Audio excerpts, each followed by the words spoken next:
If you want to enhance your Spotify security by removing all devices from your account, follow these simple steps to ensure your account is secure and only accessible on devices you currently use.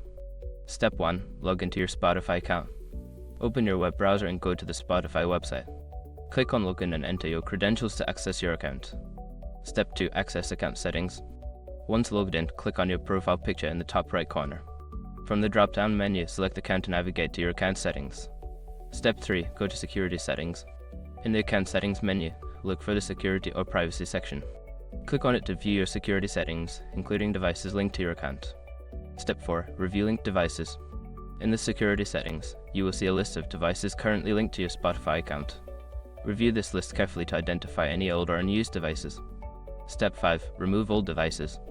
Select the old devices you want to remove and click on the Remove or Logout option next to them. Confirm your choice to ensure those devices are no longer connected to your account. By following these steps, you can easily manage and secure your Spotify account by removing any outdated devices.